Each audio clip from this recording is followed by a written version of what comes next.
Hey, it's going to YouTube, so knows best here. We're about a week and a half, 2 weeks removed from the launch of the iPad here in the US. And already people are talking about other different tablets coming out this year. We got some Android tablets coming out, which are going to be very cheap, running the Android platform from Google. But also the main tablet that people are asking about is the HP Slate, which is the quote-unquote first iPad killer that's supposed to be coming out. So when we look at the HP Slate on paper as far as specs, it does blow the iPad out of the water for a lot of different specs that people really want on the iPad. The first thing is going to be featuring two different cameras, not one, but two webcams on the device, one in the front for video conference and all that good stuff, and also one in the back that can actually shoot HD video.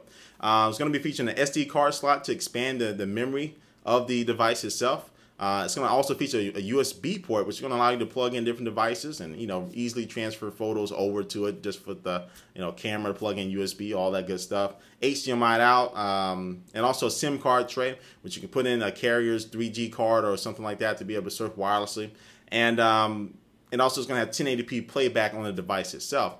Now, one thing to note is that the actual battery life of the HP Slate is only 5 hours compared to the iPad's 10 hours. And don't take my word for it. The iPad easily gets 10 hours of usage. I mean, it can go 2-3 days sometimes without having to be fully recharged.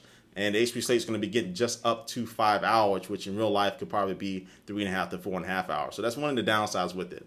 But the two different downsides I'm going to touch real quick is why I think the HP Slate is not on a day-to-day basis for the user is not going to be as enjoyable as the iPad. Now, one thing, because the HP Slate is going to be running Windows 7 Home Edition, which the HP Slate has barely better netbook stats on there, or netbook specs, but it's going to be running Windows 7 Home Premium, and also it's going to be running an HP Touch optimized UI. So basically, HP developed their own little user interface to interact with photos and movies and Skype and all that via touch. Now, Microsoft did design Windows 7 with some touch features built into it. So they had some touch in the design process of Windows 7. But it's not a full-fledged touch operating system like the iPhone OS is, which the iPad currently runs. You want to put the iPhone OS on a laptop, all right, because it wouldn't make sense at all, because it's truly designed for touch, but it's perfect for these touch devices, for the iPad and for the iPhone and the iPod Touch.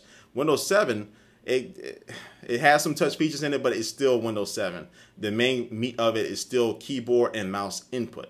All right. Now, when you come to the applications that you're going to be downloading for the HP Slate, I will pretty much assure you that the applications that you're downloading are desktop applications.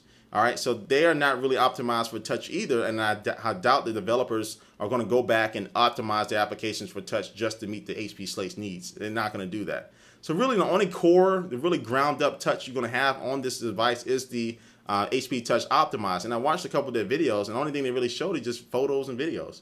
I mean, it's nothing spectacular with that. I mean, it's nothing that you're going to be doing every single day, messing around with photos and videos. So that brings me to what actually makes the iPad better than the HP Slate. Again, the HP Slate still has a little while to come out. I mean, these are some specs that came out for it. HP can change things around, but I highly doubt it. What makes the iPad enjoyable, because the applications that developers develop for it are touch-based, are designed specifically for the iPad, if it's not an iPhone app, of course. But they're designed for the iPad to know what they're working with, and it can really take advantage of the screen real estate and the features of it. And the applications you're going to be downloading from the Slate are something that you're going to be wanting to download on your desktop or your laptop. And it's not going to really make sense on a touchscreen Slate. So, I mean, I guess you might as well get a PC laptop if that's the matter, if you really want that. So I really don't think that the HP Slate is going to give the iPad a run for the money at all. I think it's going to be a big thing coming out. They're really going to push the features of it, which they should, the camera and all that stuff, and that's really going to hit home for, I guess, some people who don't like the iPad because of that. But overall, I think at the end of the day, you'll probably see it probably after using it. I might just get it just to compare it to the iPad, but you're going to see that it's not really going to be optimized for the user experience for the touch user experience fully. So again, we're going to hear some more information about this thing, but this is me just talking about it right now. I don't think it's going to be better than it, but we'll see. But I'm really interested in what you're going to say about it, because this is a hot topic. So leave a comment below, or leave a video response to this video so we can actually watch them. And as more information comes out, and especially when HP holds they may hold a little press conference for it, who knows. I'll definitely be covering that as well. But it's Soldier Knows Best here. Thanks for watching, and I'll catch you later.